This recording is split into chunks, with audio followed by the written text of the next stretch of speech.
Live stream audio test 1 2. Live stream audio test 1 2.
Welcome to, and also welcome members of the public, and for those people joining us online, and also for any members which have joined us on Teams, just a reminder, you can take part in the debate, but you won't be able to vote.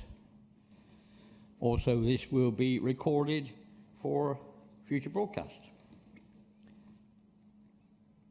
Right, we have public participation. We have 3 speakers tonight. I'm sure you've been briefed, but just when you come up, you've got 5 minutes to make your case. First one's Robert Thackeray.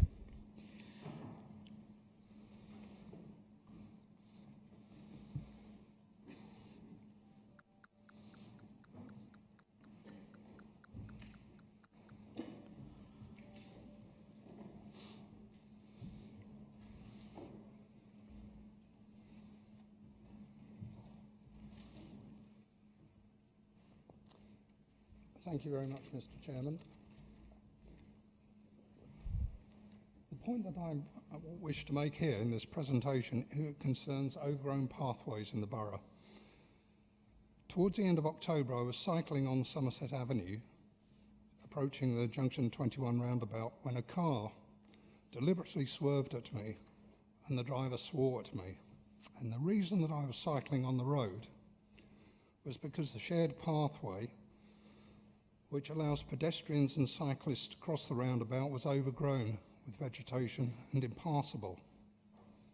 I first raised this matter with officers in July and with the relevant portfolio holder in August.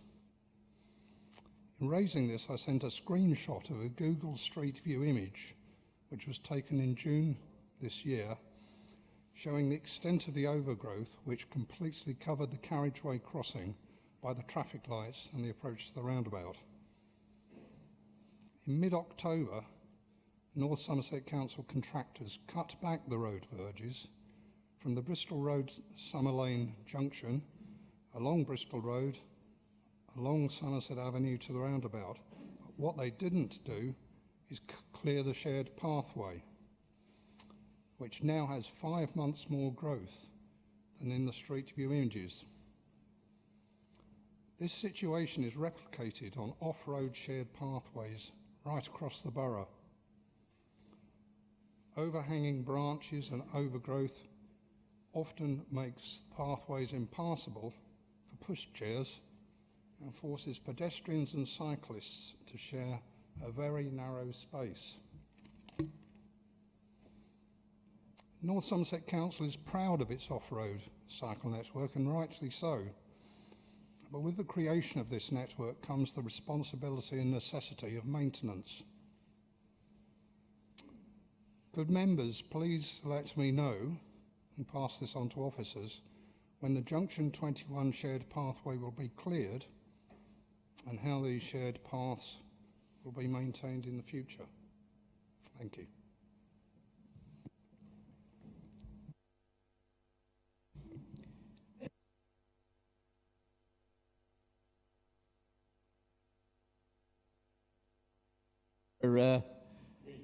More than one, because we've got highway verges and open space verges, so it might be more than one exec member, but as one exec member just said, it's mine. Yeah. The next one is Rebecca Robinson, road safety near Banwell School.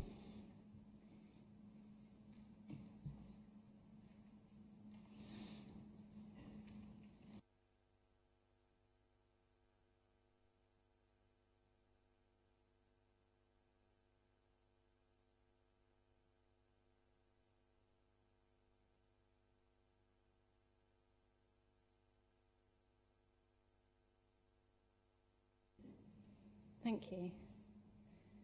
There is a real and serious risk to the lives of children every day getting to and from school. Banwell Primary School is located in arguably the busiest and most dangerous location in North Somerset. The volume of traffic, size of vehicles and frustrated drivers make for a very dangerous situation outside of a small village school. A school which does not have a single school sign on either approach to warn drivers to be cautious. In the morning, the queues of traffic in one direction to get through the Narrows on West Street and every day vehicles sit obstructing the zebra crossing outside of the school, making it incredibly dangerous to cross into fast-flowing, often speeding traffic coming in the opposite direction. There have been countless times when parents have had to jump back mid-crossing with their children as vehicles plough over it in the other direction, and even incidents where the fronts of pushchairs have been clipped. The current speed limit outside of the school is 30 miles per hour. A child hit at 30 miles per hour only stands a 50% chance of survival. With no school warning sign and a reduced speed of 20 miles per hour during school times, there is very real and serious risk to children's lives. In Banwell, it is normal to be clipped by vehicles and almost run down on the zebra crossing whilst doing the school run, and that's fundamentally and morally wrong.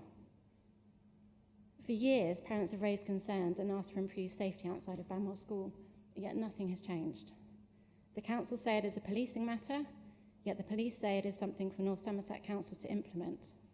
Meanwhile, children and families have to keep enduring the fear and stress of near misses every day getting to and from school. Parents have heard many reasons for not improving safety, such as the maximum capacity of signage in the area has been reached. And you can't have a school crossing patrol because it's too dangerous. If it's too dangerous for a trained adult, how is it not dangerous for children? As of September, the school finish time has changed to 3:20, which coincides with the peak time in terms of the traffic in the village. Children and families now leave school in the scenes which you would expect to find in London. Heavy traffic, frustrated drivers, speeding cars in one direction, and double-decker buses ploughing through the village in convoy. It is an absolute miracle that a child has not been killed. I have had to endure this nightmare situation for just over a year now with my 3 young children. All 3 of my children had been involved in incidents within 2 months of starting at the school. My youngest in a buggy versus bus incident, my 5-year-old almost run over on the crossing as we left school, and my eldest, 7 at the time, was clipped by a van wing mirror. There have been many more near misses just this past week. Too many incidents to document. It is a hugely unreported problem, so if you do not live in Banwell and experience the hell of getting your children to school every day, you have absolutely no idea how awful it is. I, along with many other parents over the years, am growing weary of feeling like I have to fight for my children's safety. The only thing that keeps me going, keeps me vocal about the dangers, is how I might feel if a child is killed just going to school. Not on my watch. I am asking again, along with 195 other parents, for a flashing school sign to be installed with the utmost priority on the approach to Banwell Primary School to prevent serious injury or death of a child. It is the only effective measure to improve safety there. The conservation area is not an excuse to not allow a flashing school sign to improve safety for children. The only precedence that it will set is for all roads near schools to be safer. Banwell is unique, and it requires a common sense approach to mitigate the real and serious risk to children's lives. The current processes that North Somerset have clearly don't work for our situation. To do nothing is condemning children of risk to serious injury or death. Surely, please, children's safety must come first. Thank you.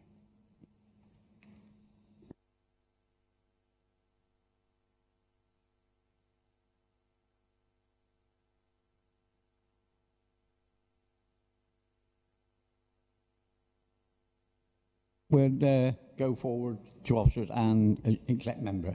Thank you. Right, apologies for absence.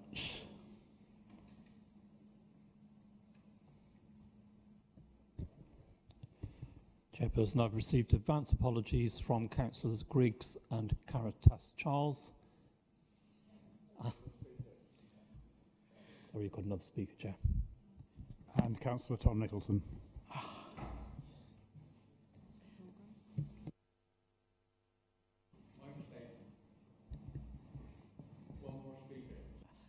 Sorry.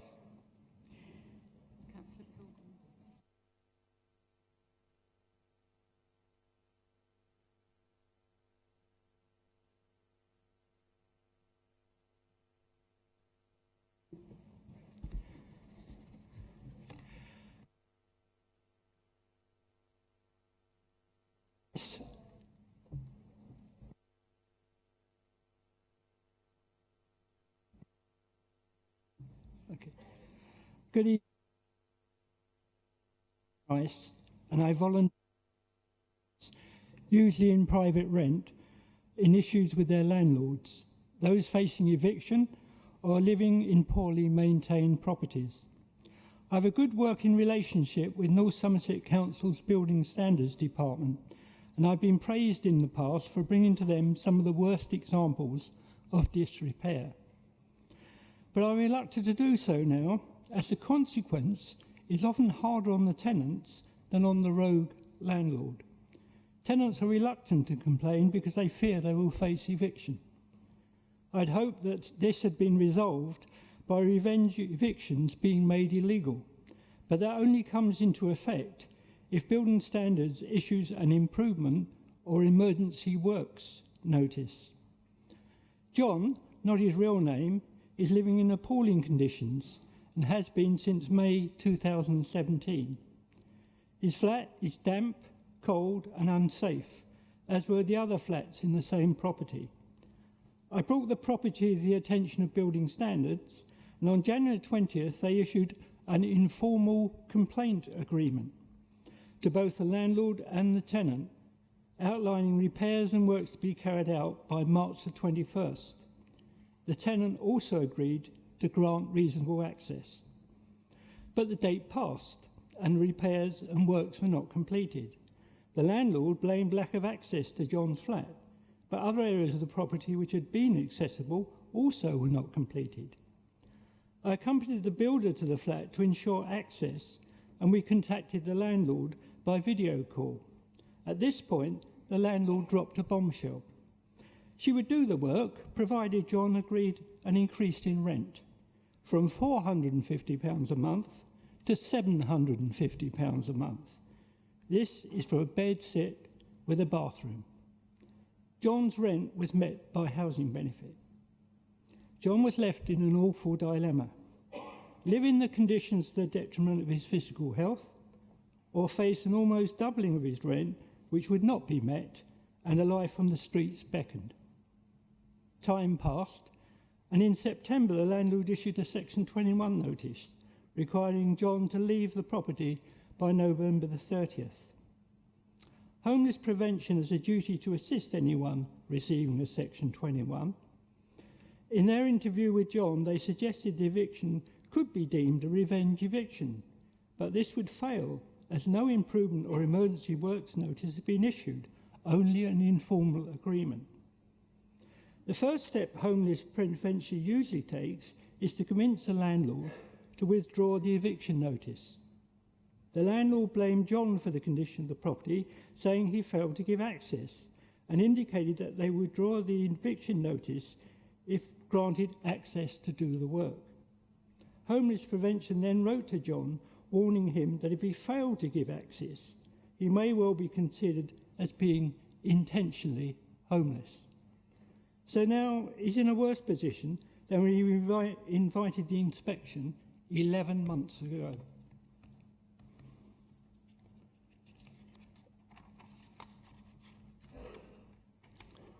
I alerted the council to another property in an atrocious condition, and this time Building Standards issued a prohibition order.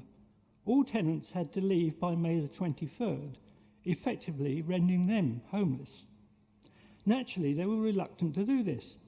The tenants had difficulty in being accepted as homeless by Homeless Prevention, but eventually I obtained interviews for 3, and they were all accepted. One, George, again not his real name, secured an Alliance flat and was over the moon.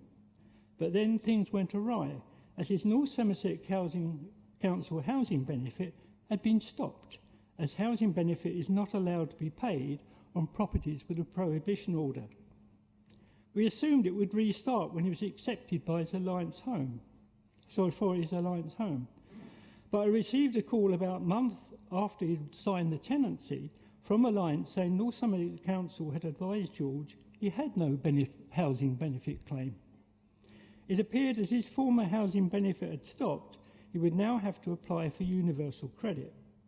This means not only was he a month in arrears, but he would stack up another 6 weeks arrears awaiting his first universal credit payment.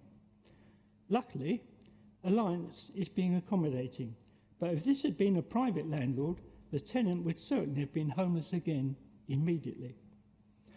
I've just referred a family to building standards about the condition of their property. Being forewarned by John's and George's experience, I'm determined this goes through smoothly and not to the detriment of the family. The problems were exacerbated by the lack of liaison between 3 North Somerset Council departments: building standards, homeless prevention and home choice. To use an NHS expression, we need a pathway developed to ensure those tenants whose poor housing conditions are recognised by building standards do not end up as the victims. I'm happy to expand my thoughts to officers if such a pathway is commissioned. Then I can feel confident when exposing Weston's rogue landlords. Thank you.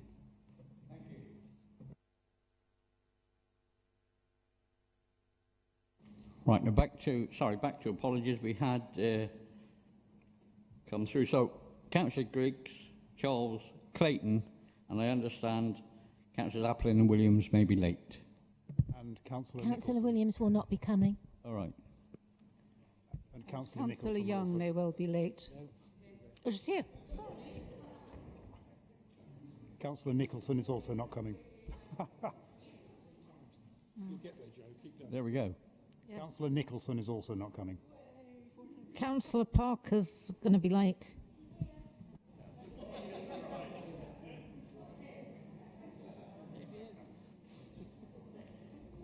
There we go. Any declarations of interest, members?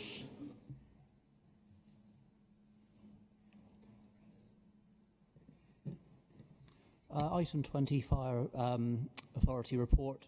It's not a direct pecuniary interest for myself, but I do work for the employers. As it's their financial way forward, I will leave the room at that stage. Thank you. And Chair, Councillor Chard has advised me of a disclosable pecuniary interest, so she will absent herself for the taxi licensing item. Right.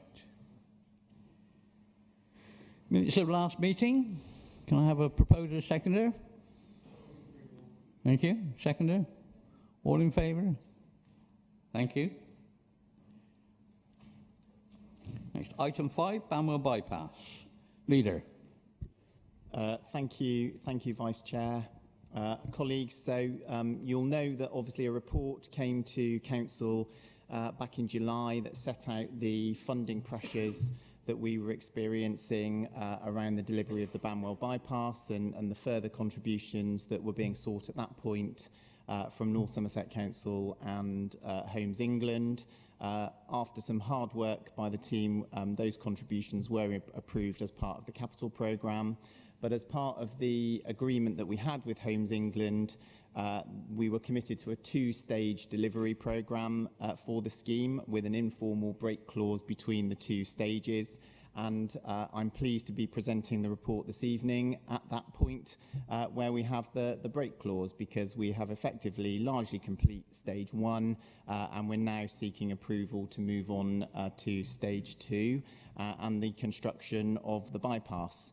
We are still awaiting final confirmation of the compulsory purchase orders, but we're anticipating that this will be completed in the next couple of weeks, so hopefully in time for Christmas. So hence we have brought forward the report now, which is the contract for the design and construction of the bypass, the Southern Link, the Moor Road link, the Summer Lane junction upgrades and the wider mitigation measures.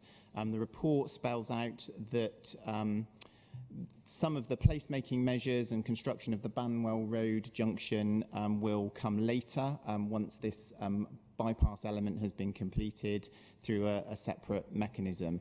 We anticipate that the main construction will be able to commence in May 2024, and hopefully some of the environmental work will be commenced in advance of that, with the bypass construction completed by May 2026.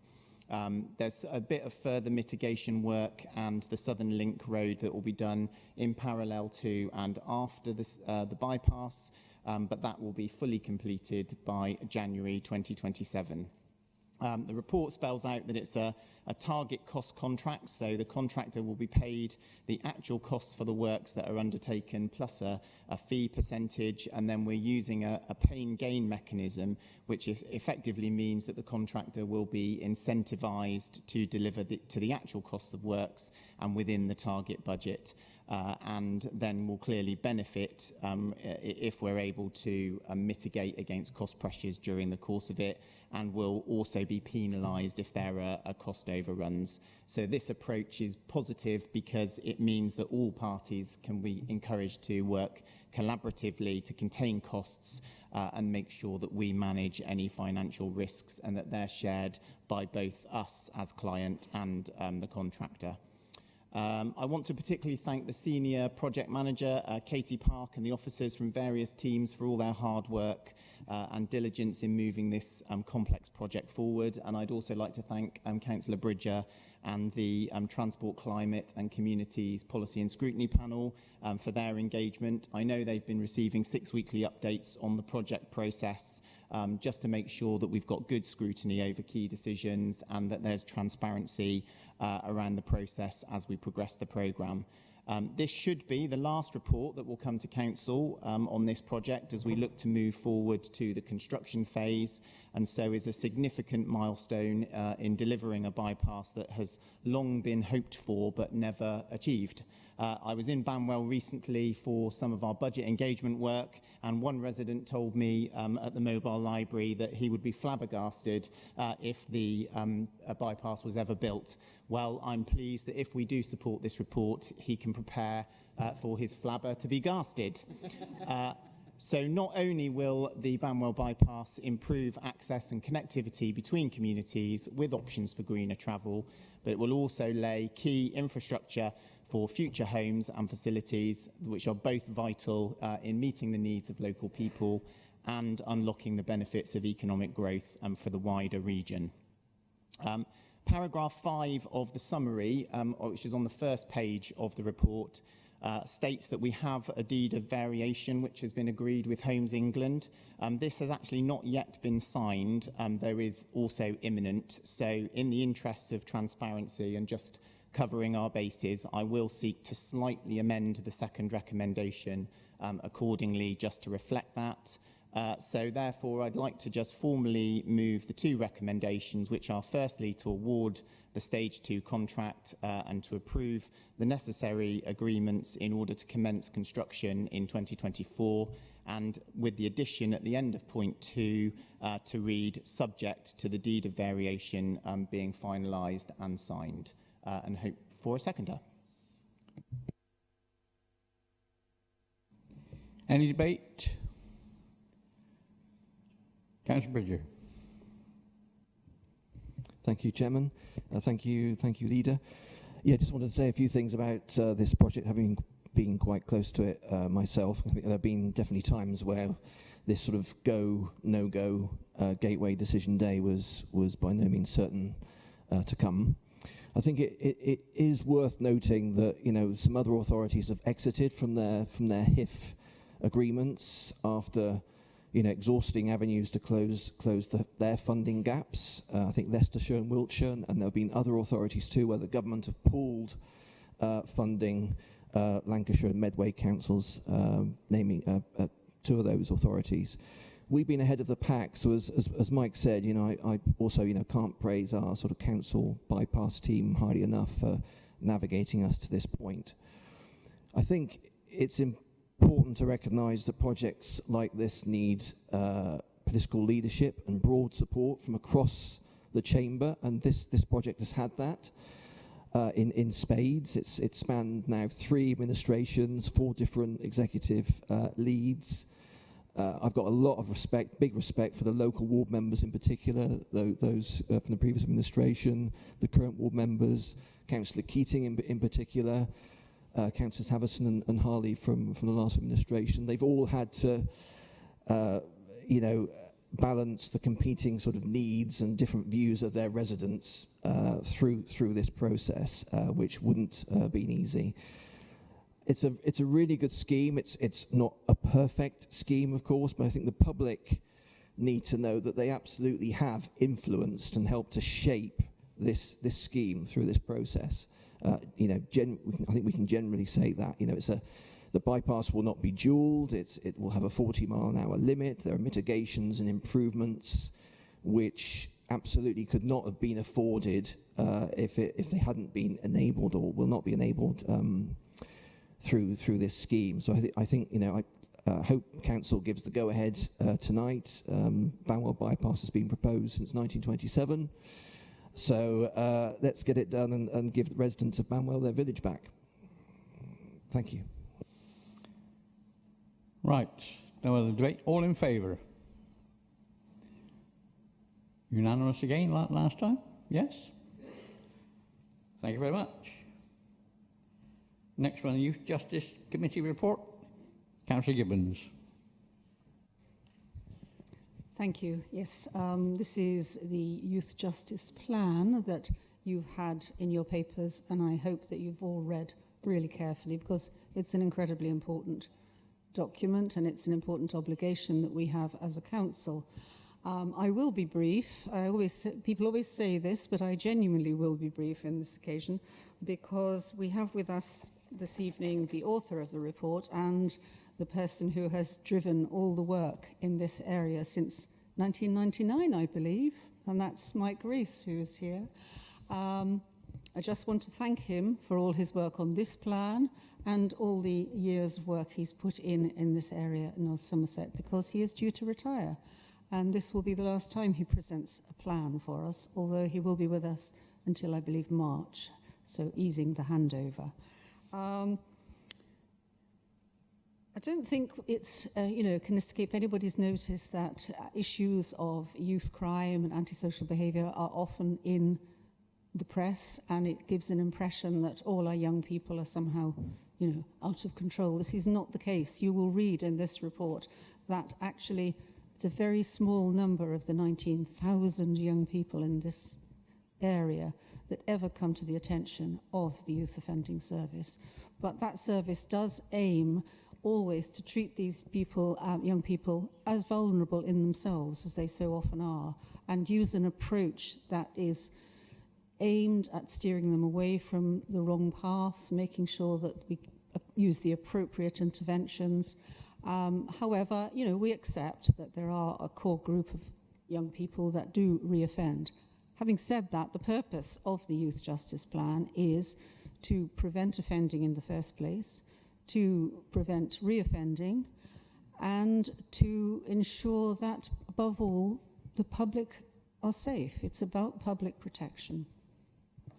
And part of that duty is making sure that when young people do go to court, that the sentences are carried out appropriately. I'm not going to go on too long, because I think that anybody who has any questions about the operational side of these things will want to hear from Mike Rees himself. So if there are any questions, I'm happy to answer them, and as is Mike. And I will hand over to him for a few words. So, Mike, over to you. Thank you. I prefer to stand, I think. This is the 20th one I've prepared. So I've got used to writing them, but they never seem to be easy to write. Just to put things in a bit of context and a little bit of detail, but most of the detail is in the plan itself. This is a document we have to prepare in accordance with the requirements of the Crime and Disorder Act. We have to prepare an annual youth justice plan and have it approved. The Youth Offending Service was established in April 2000, and since then it's developed a range of services to prevent offending and reoffending. So under that umbrella, currently there is the Court and Community Service Team, which also links in with the Avon and Somerset Enhanced Case Management Project, the Substance Advice Service, the Education Engagement Project, the Youth Inclusion Support Project, the Junction 21 Mentoring and Advocacy Service, and the Avon and Somerset Young Victims Service. And there's a brief summary leaflet giving more detail, which may have been circulated already. The service is multi-agency, multidisciplinary, consists of about 30 full-time workers, plus 10 casual workers, and about 30 accredited volunteers. The casual workers and the volunteers enhance that sense of community ownership and involvement in the work of the service. The approach of the service is a strength-based approach, and it recognises the impact of trauma events on the development of children and young people, and we also try to work in a restorative justice way, balancing the needs of those that have offended, but looking to address the needs of victims. There are numerous agencies that fund the work. Less than 30% of the funding is actually core children's services funding. And in fact, the Young Victims Service is separate still, and that is funded totally externally. This means there are significant reporting demands in relation to activities and outcomes. However, it does enhance shared working with partners and that sense of ownership in the work undertaken. There is a covering report, just a few bits in the report to highlight.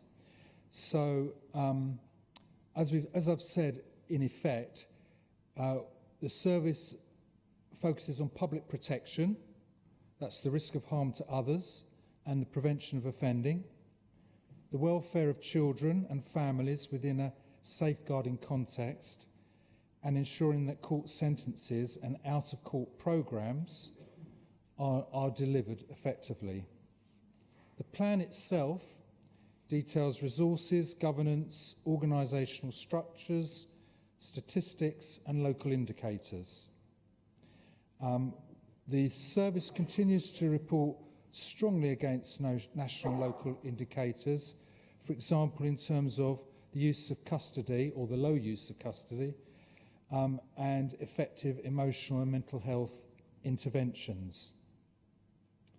In terms of reoffending, the current cohort on national statistics, which always feels somewhat dated, but for us it shows a 9.8 reduction in July 20 to June 21 from the previous assessment against a national rate reduction of 2.5. So that has been going in the right direction.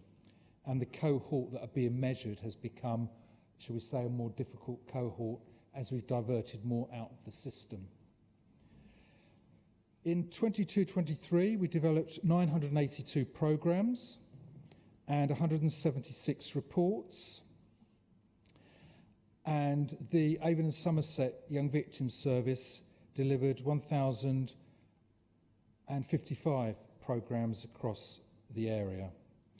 The Avon and Somerset Victims Service is dealing with those that are victims of crime, antisocial behaviour and affected by domestic abuse. There is a low level of those that are being dealt with in the criminal justice system. In 22-23, there were 44 that were actually within the criminal justice system. So most of our work was with those that we managed to work with successfully outside of that. And those 44 were responsible for 145 offences. And that has come down. So, for example, in 2017-18, it would have been 94 young people responsible for 261 offences. First-time entrance is a national measure. When it was started in 06-07, there were 292 for the year. In 22-23, there are 28. So that is a significant shift, which is reflected in other areas as well. but it's certainly significant in North Somerset. In 22-23, there was one custodial sentence. The peak was in 14-15, when there were 15 children and young people sentenced to custody. So I would say that the Council can take encouragement that the OSS is in a strong position in terms of the delivery of a range of services and the quality of those services. And over and above that, we're in a good position to continue to proactively develop services. That's very much the way we seek to operate, to be on the edge, if you like. And so, for example, a couple of things that we're currently involved in is the outworking of the Ministry of Justice's turnaround programme, which is with young people on the cusp of the criminal justice system. And we've been working very closely with the Integrated Care Board around the framework of integrated care. For example, we're currently delivering and developing more drugs prevention work with the local schools. So I'll pause there. I think the service is in a good position, a strong position. There are obviously challenges about sustaining the range of services with the range of funding going forward, but hopefully with a proactive approach we can do that. Thank you. Catherine, would you like to move the report? I would like to move the report. I would like to thank Mike once again and just say that I think that the work you've done in developing really strong partnerships has been fantastic, and the funding that you've achieved for additional interventions is something we really value. So yes, I move the report. Can I have a seconder? Thank you. Councillor Ashton. I wouldn't dare to ask Mike a question about his report, but I just wanted to say that the fact that he's going is a great loss to this council and to the community of North Somerset. I was here when you started, and your passion and knowledge of the topic is well known and appreciated by all who come across you. And I know across the country you are regarded as preeminent in your role. And I hope this is embarrassing you. It's intended to. But you do have an excellent reputation and well deserved. And it gets to the stage where you think you're going to be irreplaceable. But I think you'd find that an insult, because part of your efforts has been to create a team that will continue after you have gone. I think you'll miss it, because you have been so involved, so well regarded, and such a dynamic force in our community, that I think this council and the community owe you a vote of thanks. And I certainly wish you well for whatever it is you do in the future, and many thank you. Thank you for the kind words.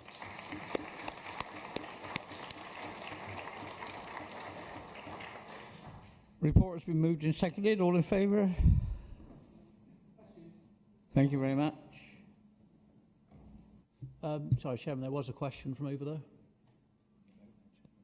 Oh, sorry, I'm taking the vote now. I didn't see it, sorry. Right. Update on corporate parenting.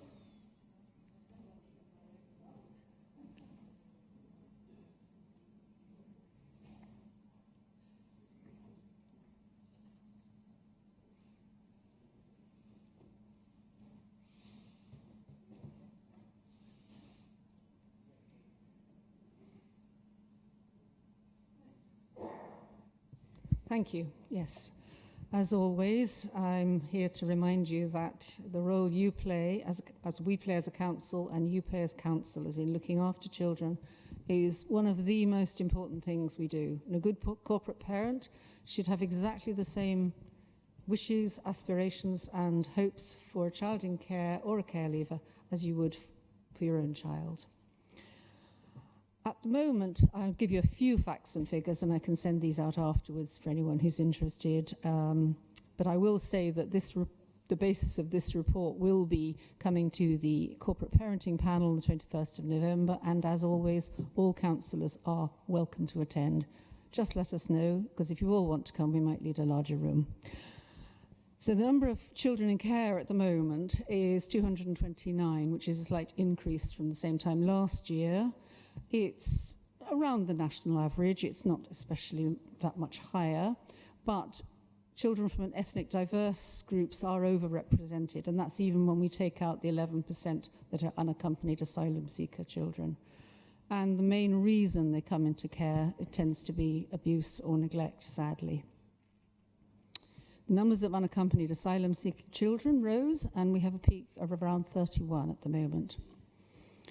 They represent, as I said, 11% of our children in care, but they are, like everybody else, they are children and they are in our care. It's a slightly higher percentage than the national average, and our statistical neighbours, it's around 8%. They usually come from a range of countries, and on average, they're teenagers, around 16 years old. One of the key concerns we always have for all our children, and that applies to the children in care that we all look after, is to ensure that they are healthy and well, and that they get access to the right medical care. So, like many of us across North Somerset, a key issue has been access to dental care. It's an issue for all residents, isn't it? But particularly for our children in care and care leavers. So we have worked quite intensely with the ICB partners to see how we can ensure that children in care and care leavers are prioritised.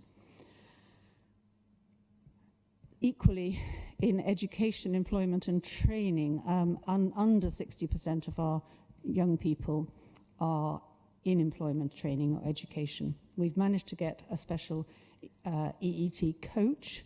It's starting to have an impact, and we have seen an improvement. But in terms of accommodation for care leavers, we're doing quite well in that 94% of them are in suitable accommodation. But I know, and anyone who attended one of our corporate parenting panel meetings where the young people come and talk to us and our partner agencies, finding a suitable home and everything around moving on and developing an independent life is a key worry for a lot of them. So we continue on that work intensively. Some of our key challenges, I would say, for the moment, remain finding sufficient placements for children when they come into care. We still need more foster carers. We need to retain and recruit social workers. And I know that you, as councillors and members of your community, can play a key role in talking to people about becoming a foster carer. Perhaps we can facilitate some visits from our foster care team out to your communities so that people understand what's required of them in the role, and we can get more local people so that we can keep children in the communities that they belong in. Finally, I would just say something about Care Leavers Week, which was from the 25th of October to the 1st of November. And I know that here in North Somerset we were able to celebrate that in quite a unique way, in that Hannah has helped us get the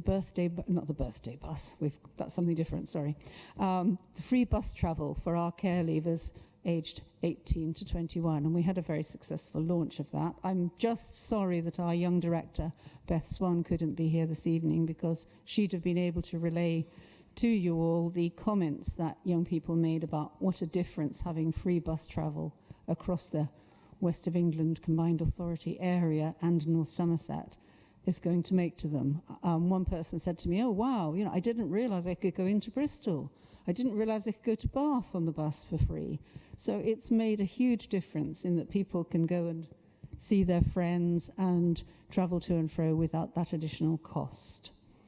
The other thing that we had is a wonderful celebration for the Care Leavers event. It was held at All Stars, and I know that young people and members of staff and the team who attended said it was a fantastic event and everyone enjoyed it enormously.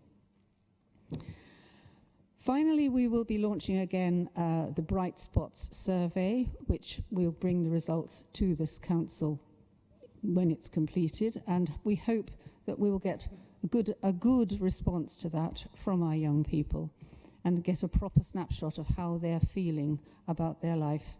And above all, I hope that more of you will come to the meetings we hold when young people talk to us, because I don't think that there's anything more impactful than you actually hearing from people what a difference we can make and what more we need to do for them. We need to listen, we need to hear their voice, and I just hope that you will join me the next meeting that we have with the young people. So thank you for the moment, and I'll take any questions. Thank you, Councillor Gibbons. Any questions? No? Right, thank you. No petition from members. Motion by members. Motion to write to Environment Agency and Somerset Rivers Board regarding rising sea levels. Councillor Shopland, would you like to present your motion? Thank you, Mr. Chairman. I'm always doing something a little different, and I have received notice of an amendment from Councillor Burden, which I'm prepared to take on board, so may he present that before I start speaking. Thank you.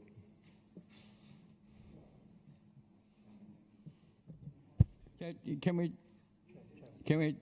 just ask, including David, 8 members to stand to support this motion be debated?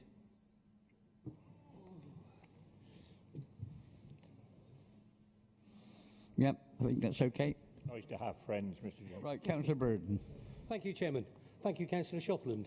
I'm glad Councillor Shopland raised this issue. There's only one major problem I had with it, and I think it's probably due to the time Councillor Shopland's been involved with flood management. He had kind of forgotten that the Somerset River Authority doesn't exist and doesn't cover this area, and was purely a device set up to gain extra money for the Somerset floods. Chairman, the motion I would like to put in its place as an amendment is, in the light of rising sea levels and recent storms, this council write to the Environment Agency expressing our concern with the agency's lack of maintenance on structures and waterways, and that we ask our council representative on the Regional Flood and Coastal Defence Committee to report to the next meeting of council on the important works in the district that the agency will no longer fund. Chairman, would you like me to expand on that? The relevant executive member will have seen some photographs sent to her today by Councillor Porter, and I could have done exactly the same in Portishead.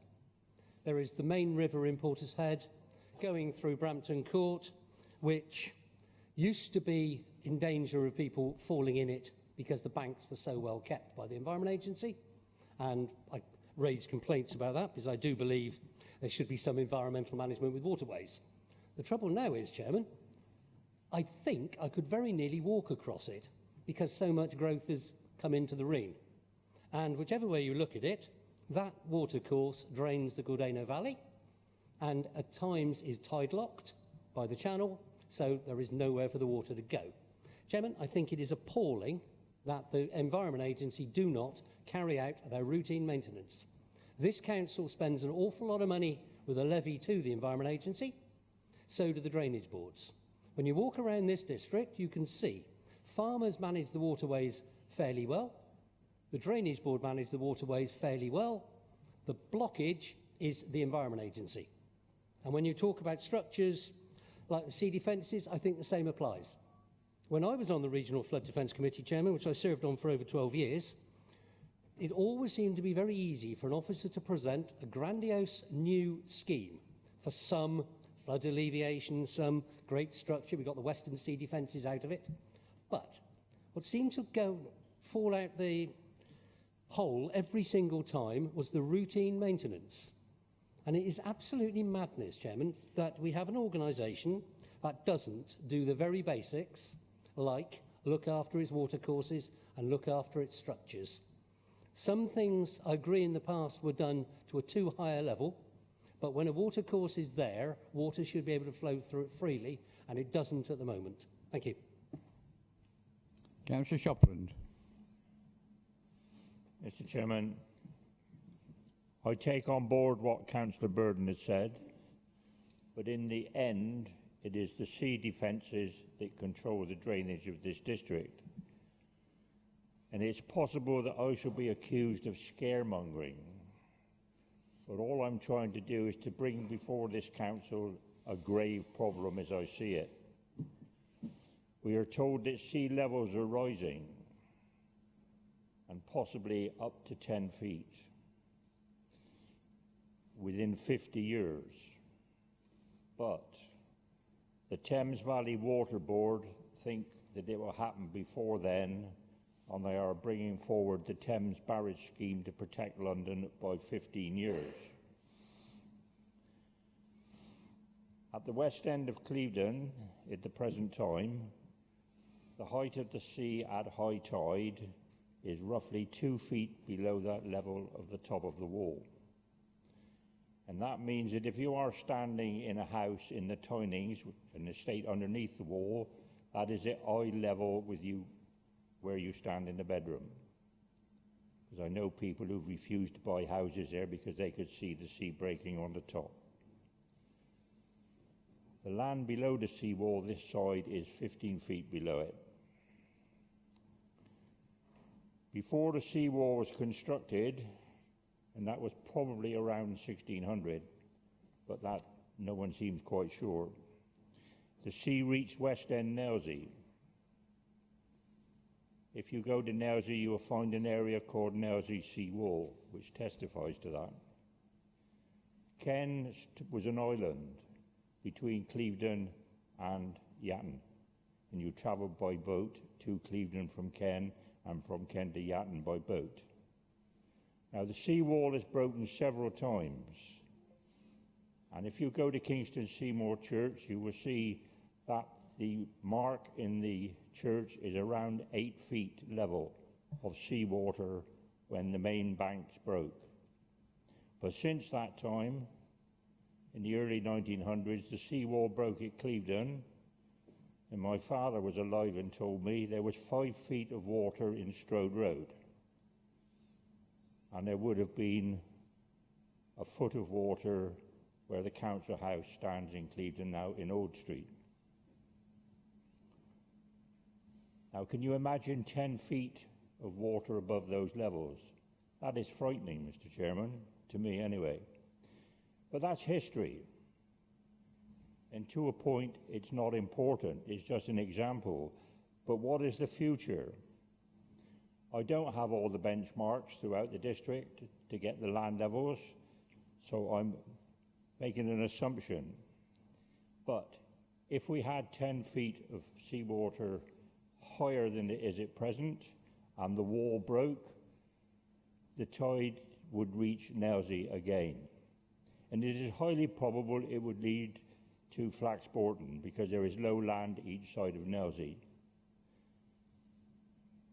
And in Clevedon, anything below the level of Hydale Avenue, if you know Clevedon, that's halfway up the hill, would be registered uninhabitable. It would be underwater. So would the village and many of the new developments in Portishead.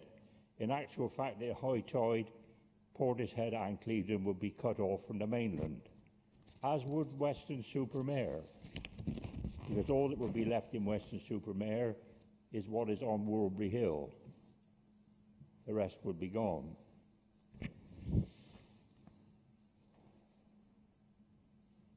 Sorry, Mr. Chairman, I have to follow this through. But what is the most important to me is the fact that the rivers would cease to drain the land. They would purely be channels to bring the seawater into the land. So we would have to pump the water over the wall as they do in Holland. Sewers, water and power services, if the tide came in, would disappear. The motorway would be underwater in many places, and transport would cease, with the resort of industry, jobs and homes of many people. There would be chaos, Mr. Chairman.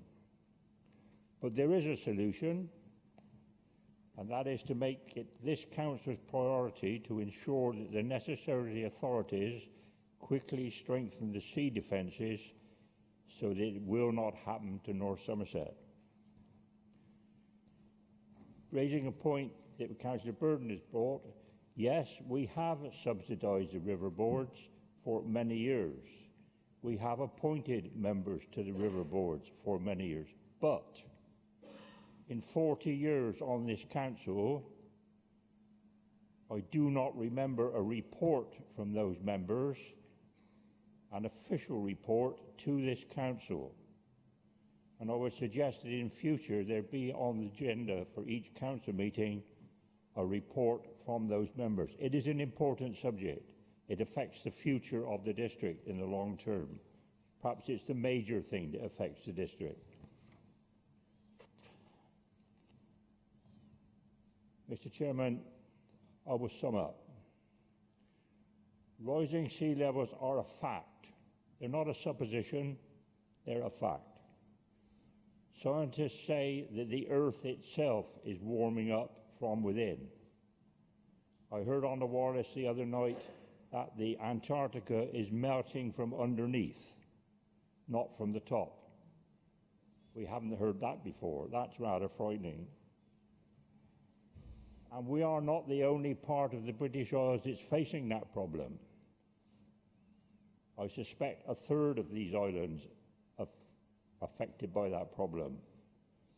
And it seems to many of us that the government is inclined to let it happen because we've heard no realistic suggestions of how to stop it or prevent it. The enemy, Mr. Chairman, is at our gate, and we have a very short time to save the future well-being and prosperity of the people that we represent. And it may be, if we wish to survive as an entity, that we will have to repair the sea wall. It was built by private enterprise in the first place anyway. We might have to, and that cost will be prohibitive, and it's something we should bear in mind.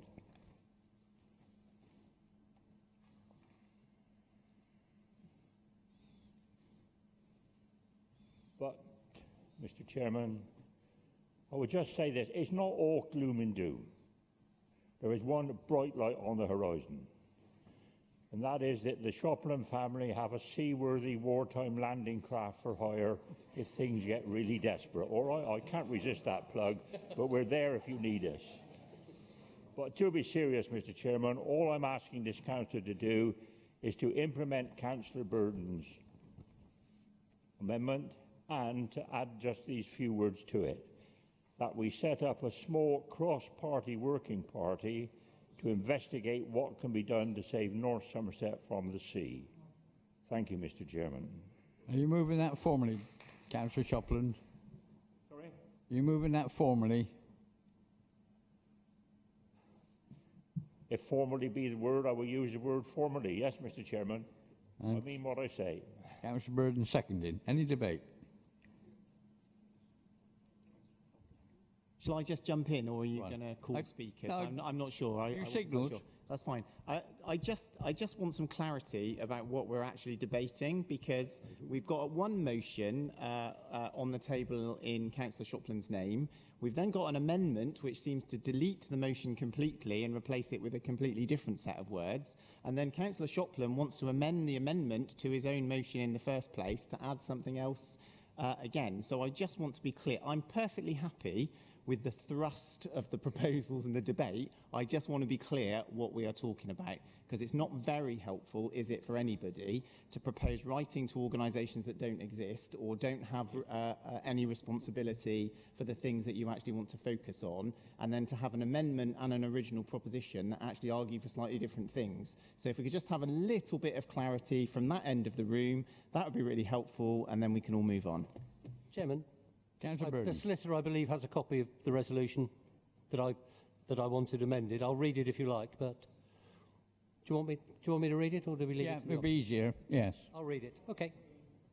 Chairman, my amendment is, in the light of rising sea levels and recent storms, this council write to the Environment Agency, expressing our concern at the agency's lack of routine maintenance on structures and waterways, and that we ask the Council's representative on the Regional Flood and Coastal Defence Committee to report to the next Council on the important work in the district that the agency will no longer fund.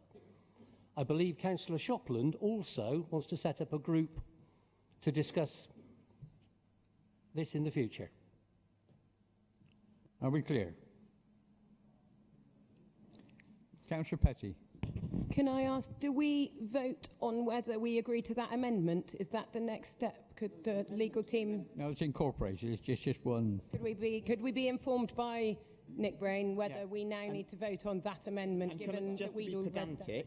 Just to be pedantic, I don't think you can have an amendment that deletes everything from the original motion, which seems to be the proposition here. The amendment becomes the proposal.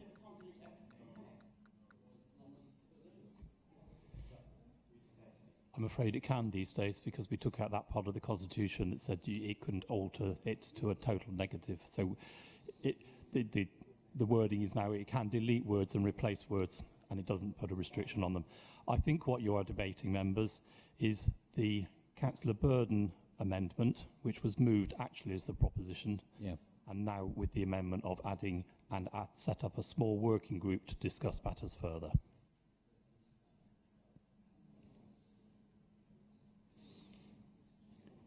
Right, Councillor Pettian. Could I propose that the policy and planning panel that are responsible for climate change is already responsible for considering flooding? That's what I expected that that policy panel was there to do. So can I seek clarification? But my proposal would be actually to amend the wording to say that that policy panel was responsible for preparing a report around the flooding risks of North Somerset Council. Seems reasonable. Councillor Thornton. I'd like to point out to Councillor Burden that he's a member of a political party who in government over the last 13 years have massively cut the budget to the Environment Agency.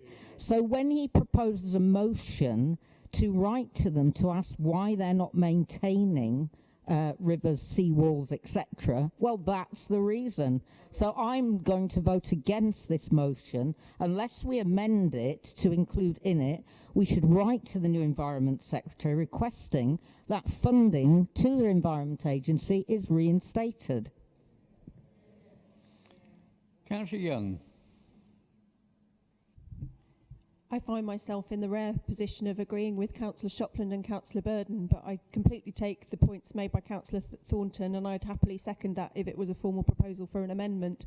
But I would like to also, at risk of amending amendments, ask that some of our drainage channels are in a terrible state, and the maintenance of them is the responsibility of Highways England, because they run underneath the motorway and they're causing some severe difficulties in Clevedon, particularly to the site where we've spent a huge amount of money on the extension to Battery School, which I know is in Councillor Shopland's ward.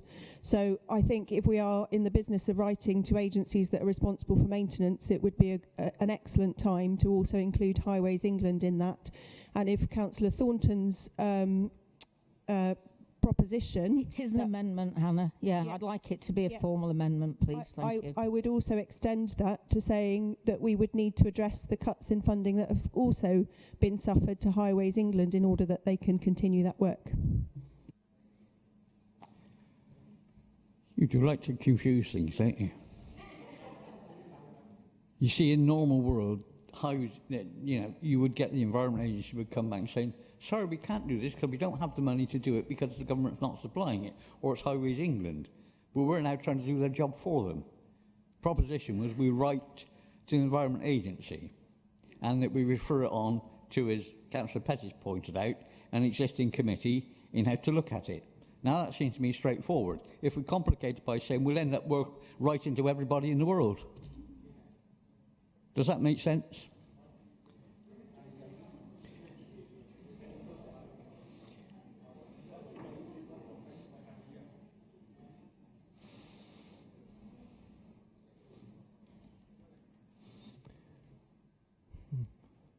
Councillor Shopland, would you like to sum up?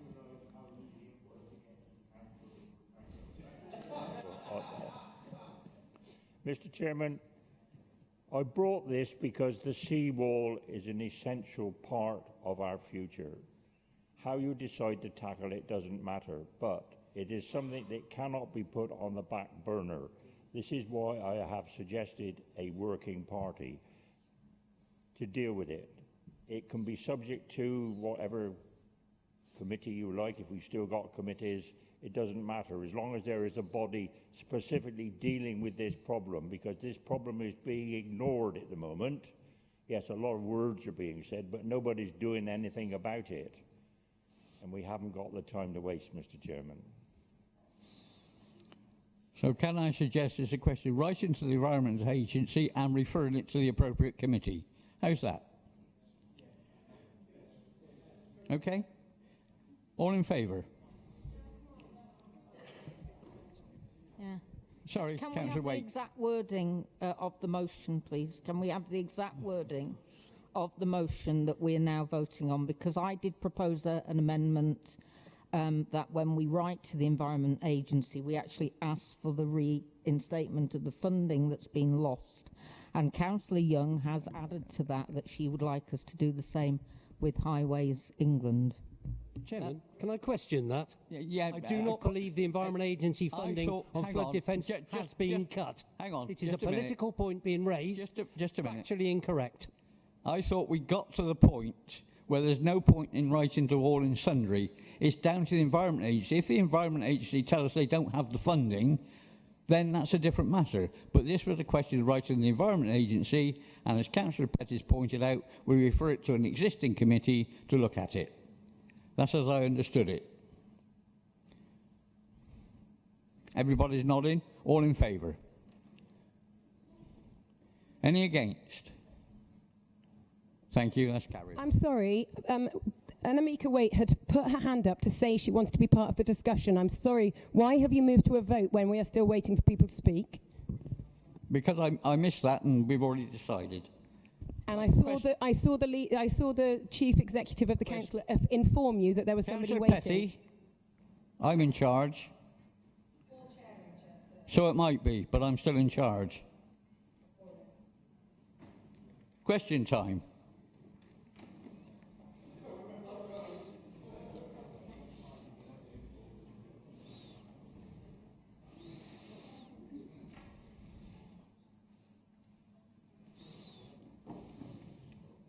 Start with Councillor Petty. I'd like it noted that I'm extremely concerned that the executive member with the responsibility for flooding was not given the authority that this North Somerset Council does take flooding seriously, has taken flooding seriously, and attends appropriate committees. And I'm extremely disappointed, and I want it noted that the chairing of this meeting did not allow an executive member to speak on a subject. Thank you.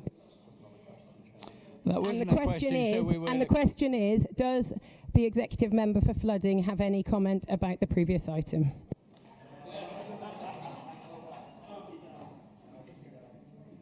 So does the member have a comment? Break it brief. I do.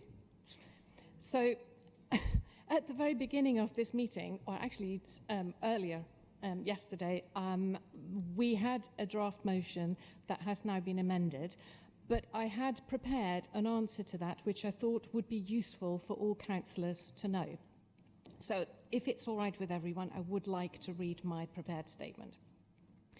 So, Councillor Shopland, I'd like to thank you very much for your motion and for raising an awareness of flood risk in North Somerset.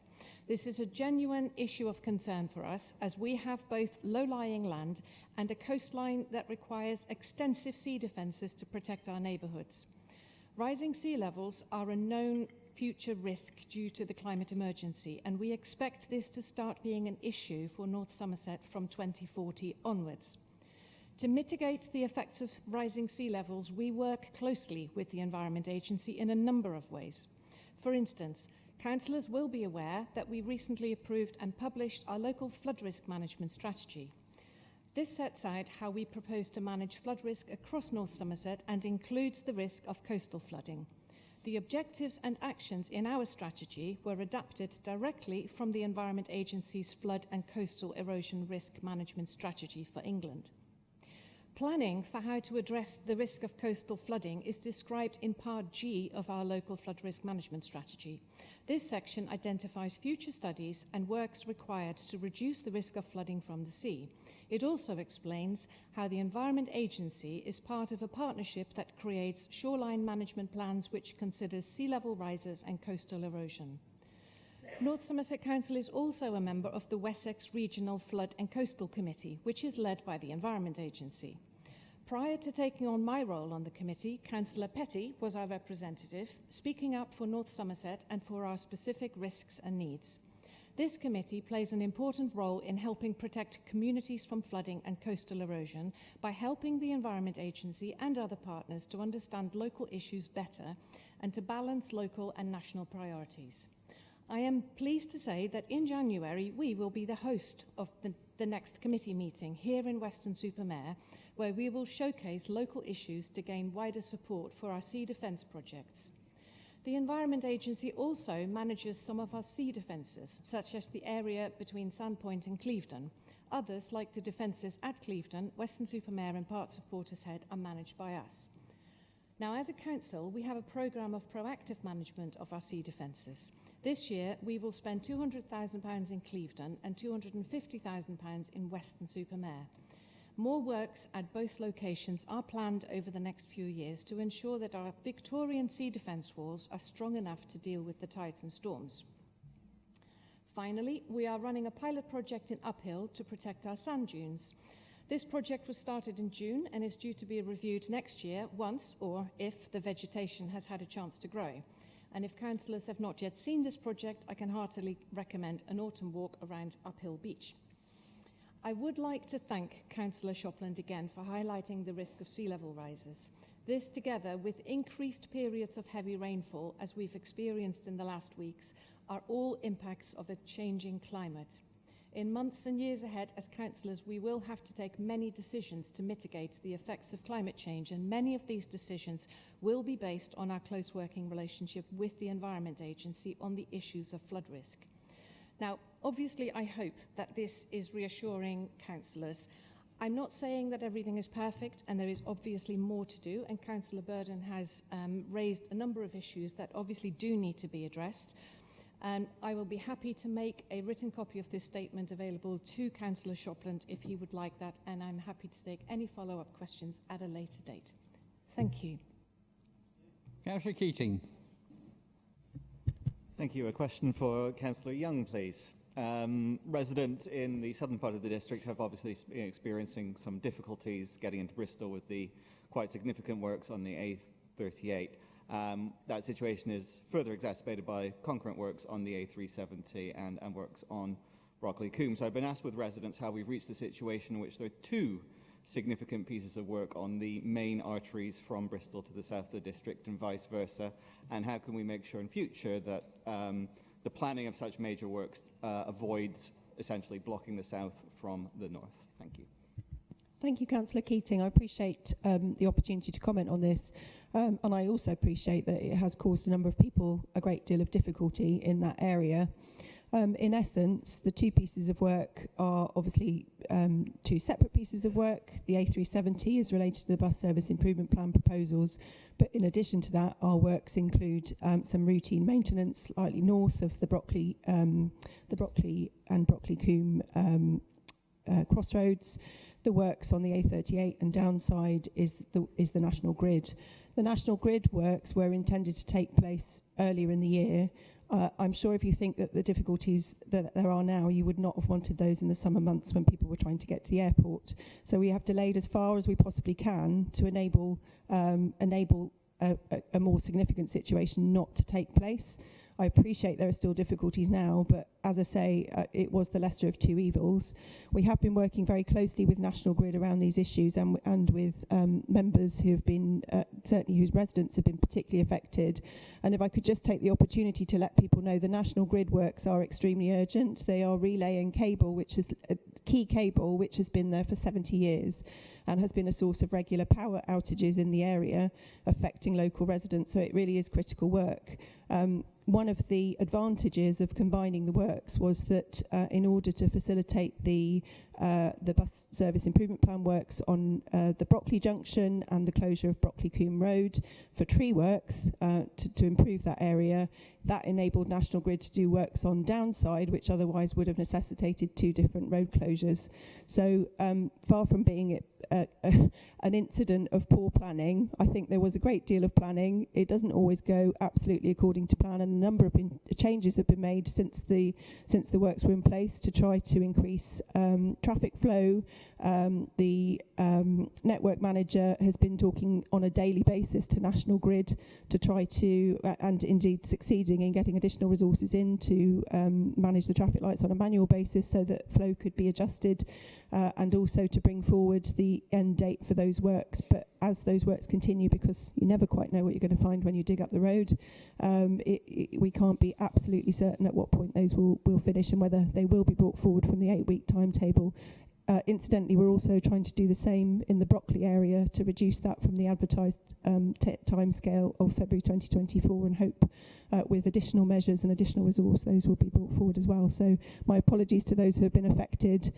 We have worked also hard with Bristol Airport and National Grid to try to get better communications out to residents, and I think that's something that we can do better in the future.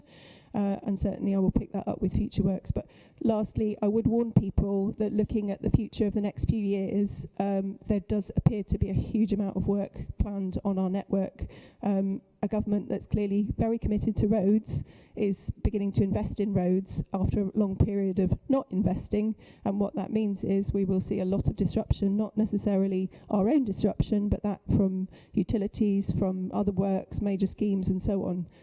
And so it's not an easy position, and I would strongly encourage people to try to think about how they can manage their journeys and what alternatives they have, and really check before you travel, and we can certainly provide some resources to help people do that. Councillor Bridger. Thank you, Chairman. My question is also to Councillor Young, as per usual. And it's not actually unconnected to Councillor Shopton's motion and what you just said, Hannah. When it rains, it now pours, and I'm not referring to motions or amendments, I'm referring to rain.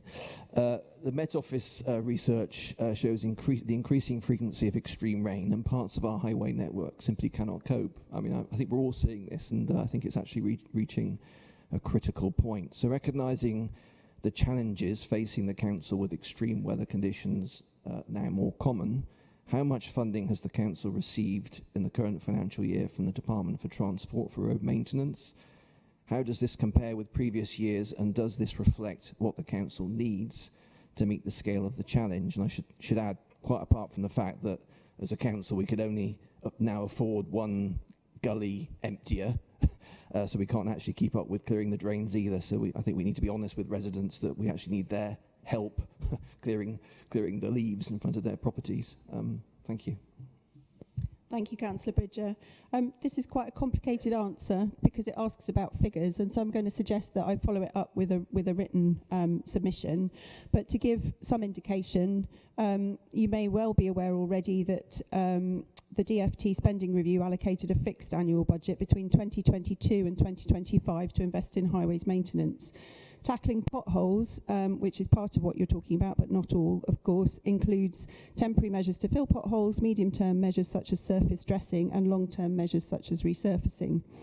That taken into account, and these figures were set out in Decision 2122 DP 498 by Executive Member Mike Solomon accepting the 5-year settlement. In 2020 to 21, those series of funds from government totaled 7,480,000. The following year, 2021 to 22, that was reduced to 999,000. In this year, the total figure currently is 6.89 million. So we've experienced a reduction, although that 6.9 million figure does include an announcement of £800,000 from the government's potholes fund, £890,000, which was announced this year as an increase in our funding. So a national increase, a share of a £200 million budget, which members might remember was trumpeted earlier this year, actually signals a reduction in the amount that we've had in government funding to cover these areas for a number of years. In contrast, North Somerset Council in 2020 to 21 across roads, highways, and not wider transport, roads maintenance, had a capital allocation of 1.25 million, which it increased to cover some of that government deficit to 2.5 million in 2022 to 23. And in this year, we also have that 2.5 million allocation, but we've not yet confirmed whether that's sustainable at any level in the next year. So I think the message is that we've seen a reduction overall in the funds that we've received from government around these important maintenance measures. You've asked what impact that has had. I think everybody can see what impact that has had. I don't think I need to spell it out. But for those of you who haven't seen the relevant strategies around our maintenance, it's with great regret that we've had to, you will have seen the categorisation of our roads and the prioritisation of those roads for resurfacing. The roads that are designated those in least need because they're not main roads, they're not key routes and enabling people to connect from town to town, etc. They might be cul-de-sacs, they might be very important local roads, are actually in a strategy of decline. And it is with great regret that I say that, because nobody would want any of our roads to be in a decline is not a strategy. Managed decline is not a strategy, and there has to come a change at some point in how we allocate funding to our roads, and in order that not only that we can use cars, but that I get complaints on a regular basis from people who cannot access. Cannot get out of their homes because of the condition of our footpaths, cannot cycle properly on our streets, and often the roads that we're talking about are the managed decline is streets that tend to be quieter for cyclists. It's not a position that I would want to be in, but these things are massively expensive to fund, and we do need to look at how we can address this in future. But I really think it's going to require a national change and a change of government to be able to do that. What I would say is that I am heartened that North Somerset Council has certainly over the last few years spent has had a great record in applying for additional national funds through a whole range of projects, including the bus service improvement plan, which enables us, when we undertake schemes, of course, to undertake certain resurfacing works as well. And in the case of Brockley Junction, to address some of the drainage issues that have been there for some time. So every effort is being made to use whatever opportunities there are to improve our roads and to do so. Chair, through you, I think it's something I'd quite like to bring to scrutiny, actually, because there's a lot there. So thank you to Councillor Young for the answer. I know we still have 7 speakers, so can we have quick questions, quick replies, or written replies? Councillor McQuillan. Thank you, Chairperson. I will endeavour to keep this brief, and unfortunately this is also for Councillor Young, so apologies. I just want to briefly highlight the situation in the Kingcott Mill Park Home site on Clevedon Road, and how residents there feel unable to leave the site to access bus services safely due to the speed of traffic on that road and the lack of a safe crossing point. We discussed this earlier in the year, and I appreciate that you're already engaged in this, but I would sincerely appreciate an update on the 2 actions we agreed at that meeting, which were to engage further with officers around options of speed reduction and moving bus stops using BSIP funding where appropriate, and on engaging with landowners. Thank you. Thank you, Councillor McQuillan. And I think this is an issue that affects a number of our residential park homes across North Somerset. It is a very difficult one to address. I did engage with officers around the issue, and I had been hopeful that we might have an option to move the bus stop around that area in order to facilitate the residents being able to get on the bus much more easily, especially in the winter. The bus service improvement plan programme relies on not needing to purchase or negotiate land.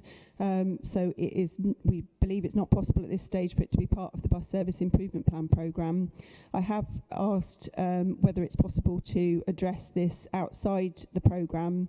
We don't currently have a budget for the purchase or legal work associated with moves to bus stop moves to private land, but I am still looking into the issue on that. The speed reduction would have to form part of a highways scheme request, and we have been working towards prioritising those, which I can give an update on separately. Thank you. Can I get a written summary of that, please? Yes, of course. Thank you. Councillor Smith. Thank you, Chair. I'd just like to build on Councillor Shopland's question in the last session. It's nothing to do with flooding, I promise. And also after speaking to many business owners in my ward. First, this is a question to the leader, sorry. Firstly, has the leader got any updates relating to the ongoing review of the Clevedon bid, particularly around the timeline, just to know what we can expect? And secondly, is he able to justify why this council, without consultation, used its dominant vote from a building which it's vacating to work against most of the business community to prop up a failing bid? Thank you for the question. I mean, so in respect of the Clevedon review, you'll know that the public meeting has been scheduled for the 20th, so next week and next Monday, to update residents on the progress with the independent review on the scheme, and the review report and next steps will be set out at that meeting and on that day. There'll be further, obviously, discussions within the council in terms of timelines and how we will approach the findings from the review. And I look forward to engaging with local members and residents of Clevedon on Monday about that. In respect of the bid issue, this was raised by Councillor Shopland at the last meeting, so I think I'm just going to refer you to the answer I gave last time. If I may, the question on that is why that it wasn't consulted on to ward members last time, which the answer was because it was voted as a ratepayer on advice of the officers. I would like to know, well, really what that advice was. Well, I'm sure... Well, clearly the advice was to vote in favour of the bid renewal process, but I really can't add anything to what I've said previously. We acted on the advice of officers in line with the established protocol in terms of votes cast as ratepayers through bid processes, not just in Clevedon but in Weston-super-Mare as well. We followed exactly the same process that we have always followed. You will know that some concerns have been raised about the bid process. We rightly referred those to the Secretary of State for review. I really think we've acted appropriately, responded to concerns, and the matter is now out of our hands. Councillor Tristram. Thank you, Chair.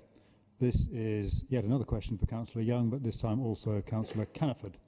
At the beginning of this meeting, we heard from Banwell school parent Rebecca Robinson about the dangerous state of the crossing outside the primary school in Banwell. This situation has gone on since the last crossing supervisor retired in 2018. My predecessor, Karen Havison, worked with Banwell Parish Council to get a solution and ended up getting timed out. She found that she and the officers talking about it were going round and round in circles. Sadly, the Banwell school parents have lost faith that this council believes that their children's safety is important. They think that we regard our own rules, regulations, and particularly conservation areas as more important. I know that's not true, but I would like, if possible, to hear from the relevant executive members what they can do to persuade the Banwell parents otherwise. Thank you. Thank you, Councillor Tristram. And it was obviously very emotional, wasn't it, and powerful hearing from Ms Robinson today about the direct impact that that's having on parents at the school, and I don't underestimate that at all. And sadly, I hear similar from schools across North Somerset. Winford springs to mind, and I can see Councillor Waite nodding because we have some very similar issues. We don't have school patrol wardens anymore. For health and safety reasons. I know that sounds ridiculous given that we're now letting children cross the road, but it is something that doesn't come direct from the council but comes from national health and safety guidance and our workplace liabilities. That said, I do appreciate this matter's obviously been going on for some years, and I don't think I fully appreciated how many years when I started looking into this, and what we've heard is very distressing. since I took on this role in May, I've looked at it with the Highways team, and you're aware, Councillor Tristram, that we've been trying to explore what can be done. The Highways team have suggested a solution that could be implemented within this financial year, incorporating signage painted on the road. If you can imagine or be familiar with those areas where you are driving and you see the whole road is painted with signage that is designed to be in your eye line and slow down traffic. I appreciate the parish council didn't feel that that would be sufficient or address their concerns, and so that has not been done. Or planned. They have identified that they believe a flashing sign would be the way forward, and the proposal is to place that on private land owned by the church. I have been trying to understand the planning issues involved, as I think these are the last aspects that need to be resolved in order to be able to progress with that potential scheme. You're right. Alongside everyone else, I've been going round in circles a little bit. And I think we're now getting to the root of things to identify that, as things currently stand, that private land is subject. It would require planning permission. I will take away. I wasn't able to get further than that this evening, but I will take away if there is any way to circumvent the planning process in respect of the school crossing element. I don't know that at this point, and if other members can support in terms of that planning element, obviously not normally my portfolio, then I think that is what we need to address. I appreciate the loss of confidence, and it is very unfortunate that people change in different roles and these things don't get resolved in time, but I'm very happy to continue to work with you on it and to see if we can actually get a solution. I did want to just say, I know this is a lengthy answer, but Ms Robinson also talked about council processes, and I think it's really important to say that that comment around processes not working. When I took on this portfolio, I asked how many requests we had for highway schemes in the system, because in my first meeting I felt as if I think I'd been bombarded by about 90 requests straight away. We currently have 400 active requests in the system across the district, and several hundred ideas and proposals that were sent in as part of the active travel consultation on top of that. And I think I receive at least 2 a week of additional ideas or thoughts, 6 from yourself, Councillor Keating, last week. So I'm sure you appreciate we don't deliver schemes that quickly, and it means people will ultimately feel either that things take a very long time or that they're being ignored, and I don't want either of those things. So the Transport and Highways teams have been taking forward a piece of work this year to improve processes and make progress more transparent, and ward councillors will be aware that they now have access to a dashboard, which is also available to town and parish councils, which shows those projects that have been allocated budget and are in the schedule, of which there are currently 45. That's not where we intend to stop, and I remember at my first council meeting there was a request for greater transparency in a highway scheme performance and planning. In time, what will be added to that dashboard is also the maintenance programme, so when roads are being resurfaced and so on, so there will be additional elements added. The further schemes, so all of those who've not yet been allocated budget, the additional elements, the 400, are currently going through a prioritisation process which has been shared with scrutiny. So that has been agreed with scrutiny, and members will be involved in that process in the new year for allocation of the new financial year budget. So schemes will be selected from that list according to a set of criteria, supported by scrutiny to identify what can be allocated budget, and people will know whether they have been successful or not. That will not mean that everybody is successful by any means, and there will always be people, I think, who will have a very good case that work needs to be taken forward, but we do not have an unlimited pot of funding. So I think I would like to try and provide some reassurance that whatever has happened in the past, we will try and get ourselves into a situation where we can be clearer on these things and with residents going forward, so they don't feel that they're banging their heads against a brick wall. Thank you, Councillor Young. Can I just clarify what I think you said at the beginning of your answer, that you're going to go back to looking at planning to make sure that the flashing sign, which is the preferred option, is more likely to happen? We're pursuing the flashing sign solution that the parish council have requested, but we do need. It's not within my gift to award planning, and that needs to be, that needs to be explored further. Councillor Pryke. Thank you. My question is to the leader.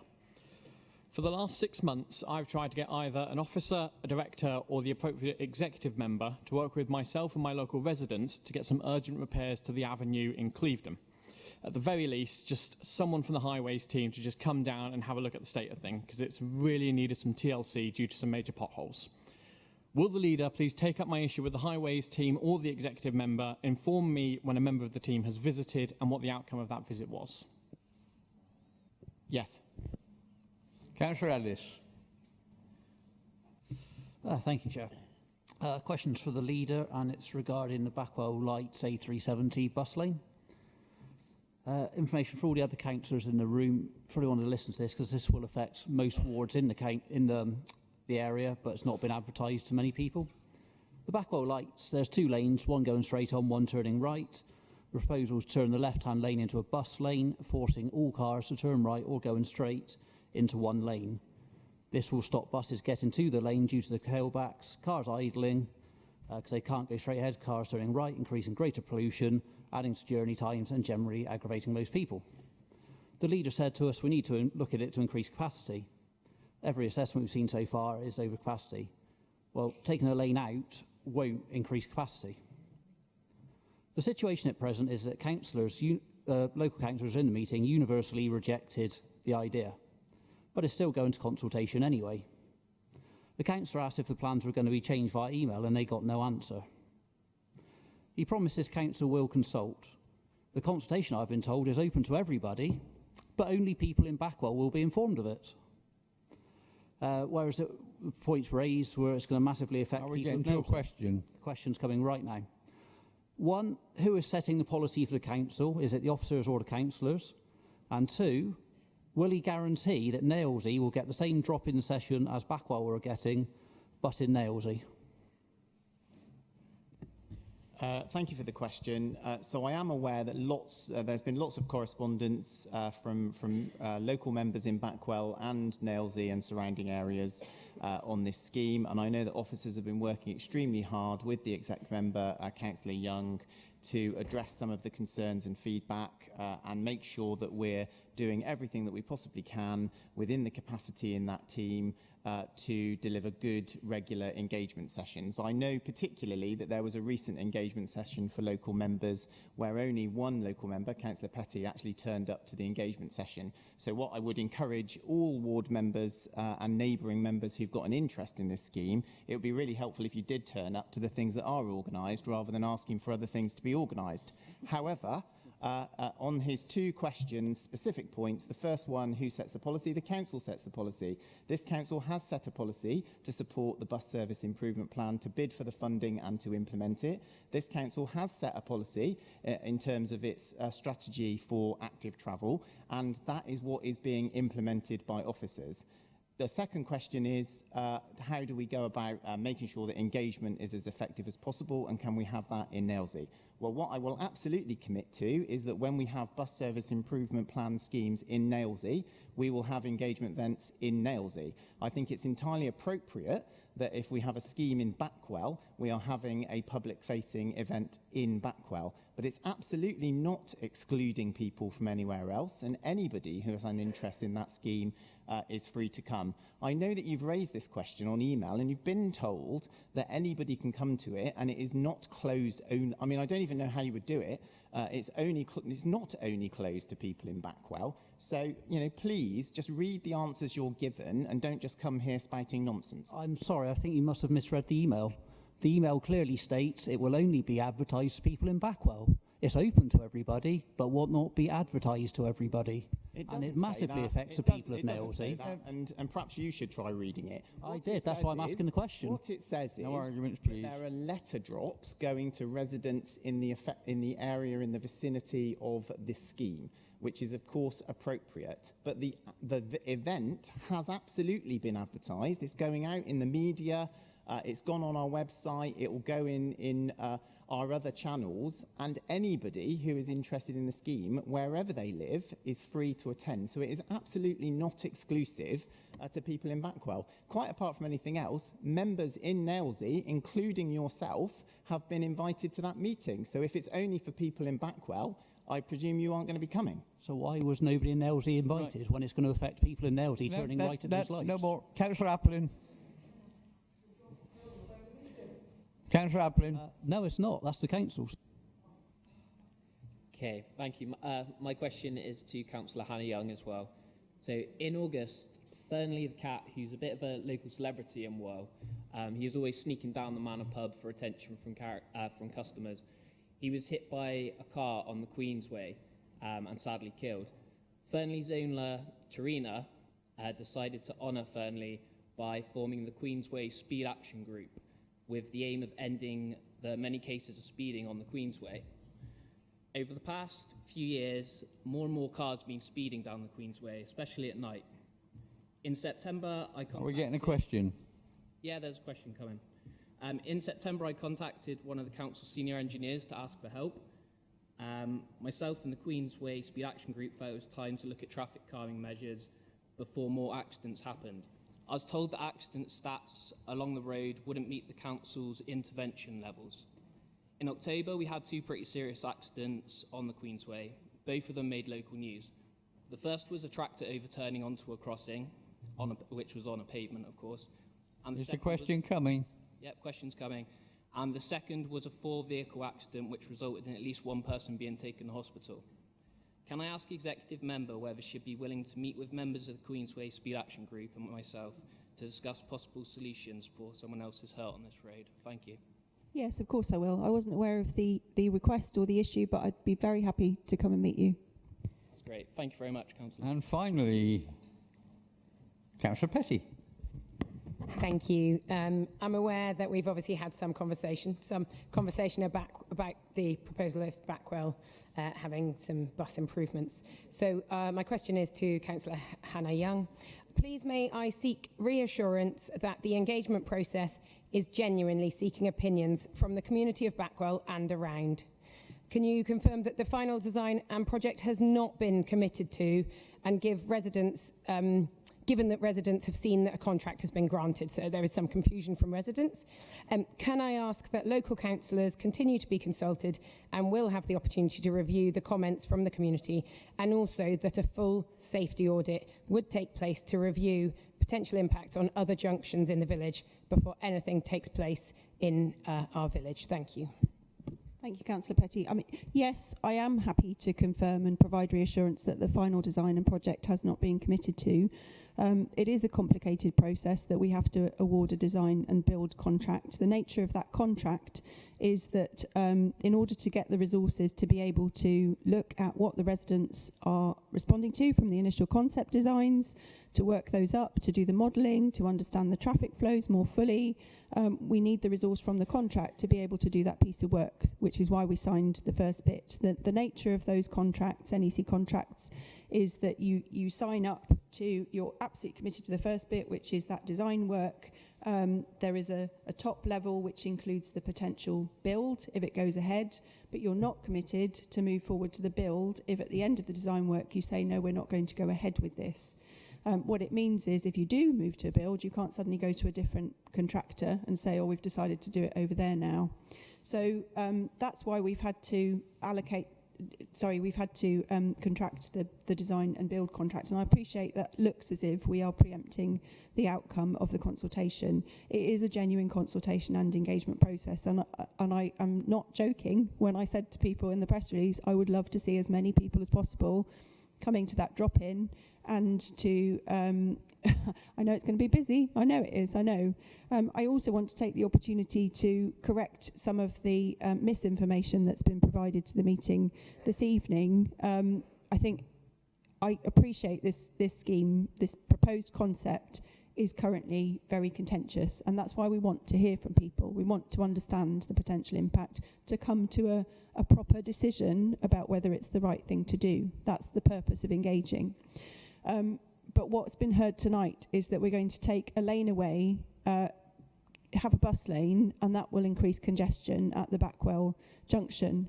Now, it is contentious that part of the proposal is that Dark Lane is partially closed to traffic, so it wouldn't be possible to go from Dark Lane onto the A370, but you could go the other way into Dark Lane from the A370. The way in which that will reduce congestion is that it changes the requirement for phasing of the traffic lights.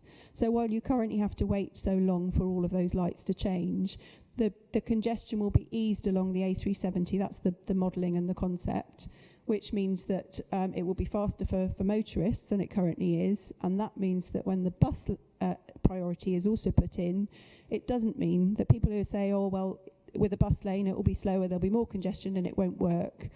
That's not what the concept is. Now, I appreciate it's contentious. It has an impact on a lot of people, which is absolutely why we want to talk to people about it and look at that in its entirety, get the right modelling done and understand whether it makes sense to go ahead. So yes, my assurance. In terms of the safety audit, that would be part of the normal process at the design stage. The full safety audit would follow as the scheme is delivered, if it is delivered. So we would certainly commit to the full safety audit that would be covered at design stage.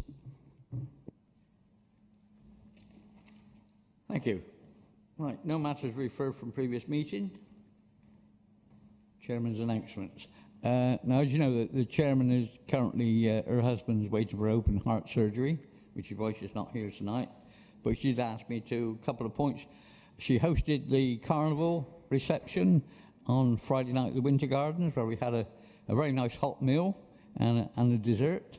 Sadly, it wasn't as well attended as we would have liked, but it did go well. The carnival was good, and I left there with the person that was operating the bird that night at 22:11, I think. We locked the doors together. Can I also say that she was very busy over the weekend, obviously Armistice on Saturday, Remembrance on Sunday, and she did say that besides remembering everything that's happened, we need to be mindful and worry about what's happening in the world today and think of those people as well. Can I also say that, announce that those of you who don't know, Brian Cotter, Lord Cotter, died this morning. Brian was a Member of Parliament here from 97 to 2005. I spoke to him a few times and always got on very well with him, very cheerful. And he then went into the House of Lords. But as I say, died sadly this morning. That's my announcements. Leader. Thank you. I just got one, it's not really an announcement, but just to make sure that members are aware that we've had some conversation since the local elections in May about reinvigorating the governance review that we undertook 4 years ago. So I've asked Councillor Ash Cartman and Councillor Stuart McQuillan to start a piece of work looking at some of the options around the governance and decision-making structures of the council, but also opportunities for decentralising decision-making, both to members of the council and also to our communities across North Somerset. And they're going to be doing some work over the next few months and bringing further proposals to council in due course. We're very keen for that process to be informal at the moment and to focus on capturing ideas and suggestions and testing out some new approaches potentially with our policy and scrutiny panels and committees and in terms of our ways of working. So can I just encourage all colleagues, if you've got any thoughts about things that frustrate you or that you'd like to see done differently in terms of our ways of working and our decision making, feed those into Ash and Stuart, and hopefully we can perhaps coalesce around some changes to improve things for the longer term. Thank you, Chief Exec.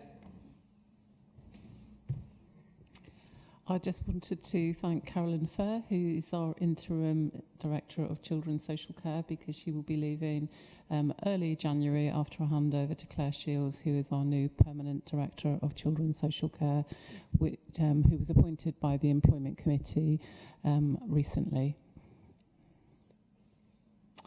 Thank you. Forward plan, Leader.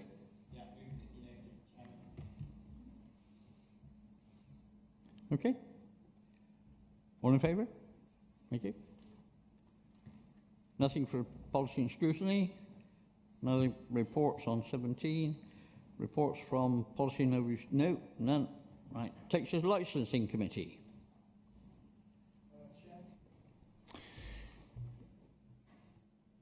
The licensing regimes are supported by statutory and local policies to guide applicants and decision makers. These are reviewed in line with statutory requirements. with both the sex establishments and taxi policy now being due for revision.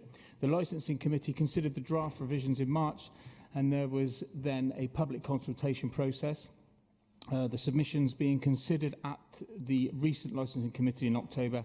Having taken note of responses and the final draft of the policies was agreed, I would therefore recommend that both parties' policies are now adopted by the council. I would just like to add that we don't have any sex establishments within the district. There was only 2 moral issue emails received by the licensing officers that doesn't come in with into the remit, and most of the revision changes was to do with licensing of taxis. If there's any questions, I'm quite welcome to take them. Seconder?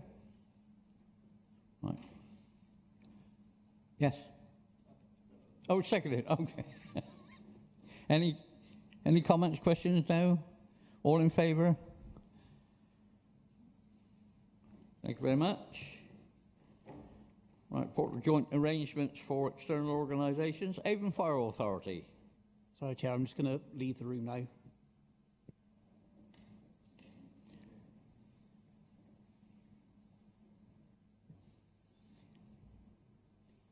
Hugh. Thank you, Chair. My question is in reference to the Fire Authority report, the supplementary report we got as a late attachment. I think I'd like to, if I can ask it to Councillor Richard Tucker, who I know is on the board, though I know there are other members.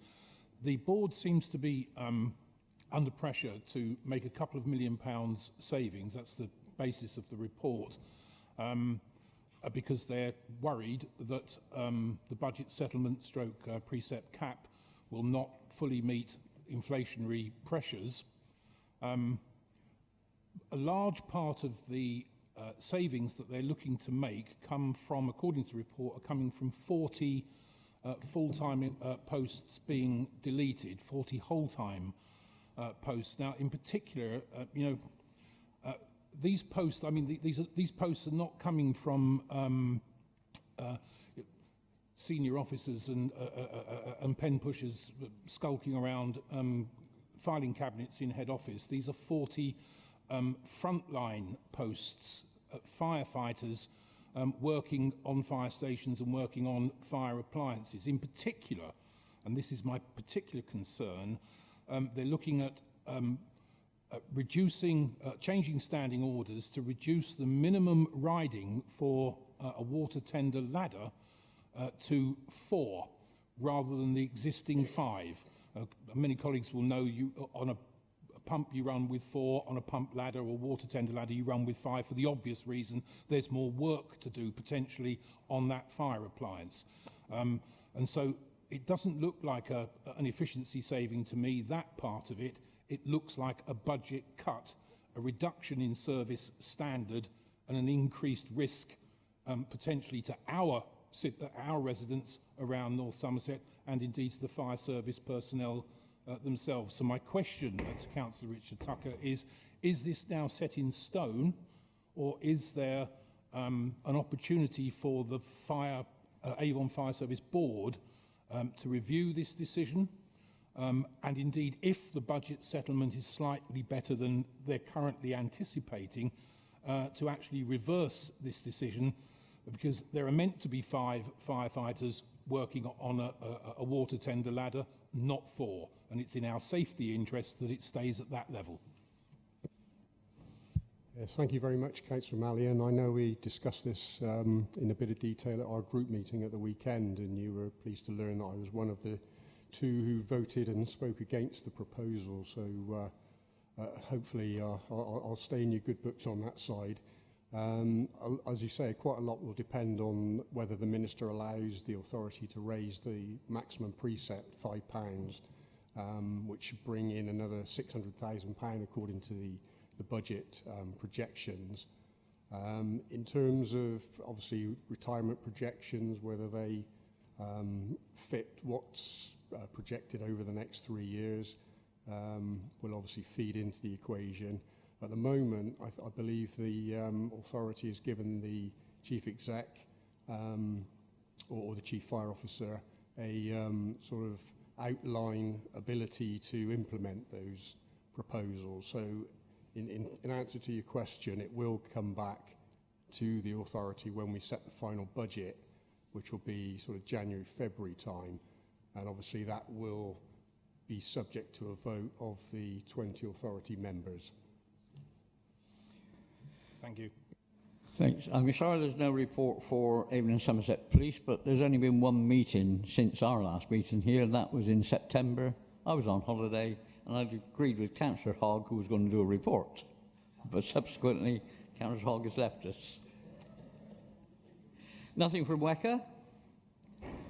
So appointments to outside bodies. Chairman, I could mention WECA if you want. Yep. Just to get up to date.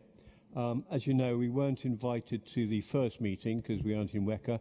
That apparently was incorrect information, but they didn't tell us till after the meeting. The second meeting I went to, but we weren't quorate, so we weren't allowed to discuss anything or take any decisions or make any recommendations. And the third meeting, which is later this month, has been cancelled because they're having an audit day. So I get the feeling they're not taking it too seriously, really. But that covers all three for you. Right, appointments to outside bodies. Yeah, thanks, Chairman. So there's a report that's been circulated with the papers because we've got some vacancies that have arisen as a result of former Councillor Steve Hogg's resignation. So I would like to ask Council to approve, after consultation with group leaders, an appointment to the Police and Crime Panel. So if you recall, we're required to have political balance across the Avon and Somerset Force area. So we've currently got Councillor Crew, and we need another independent councillor. So the recommendation is Councillor Stuart Davis to be appointed to the Police and Crime Panel. For the Bristol Airport Consultative Committee, which also has one vacancy, my suggestion is that we leave that vacant pending the result of the Rington by-election results, and then again allow group leaders to informally appoint to that vacancy after the election has happened. And then we also have two vacancies at the moment on the Local Access Forum. And again, in consultation with group leaders, the proposal is that we add Councillor Helen Thornton and Councillor Peter Burden to join Councillor Dan Thomas on the Local Access Forum. All in favour?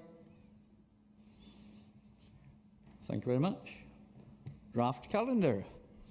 Move that it be noted, Chairman. All in favour? Thank you. I set 2 hours, so here endeth the lesson. 5 minutes early.